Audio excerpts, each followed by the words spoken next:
ताकि आप लोग महफूज रह सके, क्योंकि करीम एक बहुत ही खतरनाक आदमी है।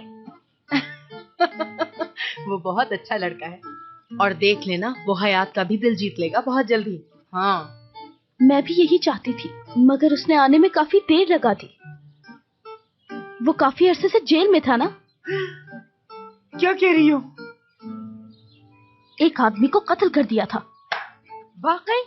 और उसके 3 बच्चे भी हैं फरीदा आंटी। ओह हाय!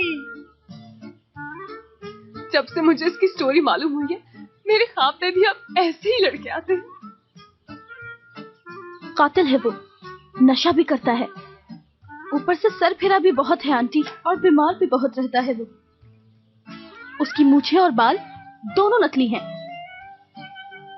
इसके अलावा कोई बुराई नहीं उसमें, वो इंसान बहुत ही अच्छा है। वैसे इन छोटी छोटी बुराइयों से कोई खास फर्क नहीं पड़ता है। बाकी ये है कि आप लोग बेहतर जानते हैं कि क्या करना है। मुझे तो ये सुन के ही बहुत बुरा लग रहा है। आंटी, वो मेरा कजन है, मगर जो सच है वो बता दिया। ऐसे आदमी को देंगी कि अपनी बेटियां नहीं, ऐसा नहीं होने दूंगी मैं। Thank you epic.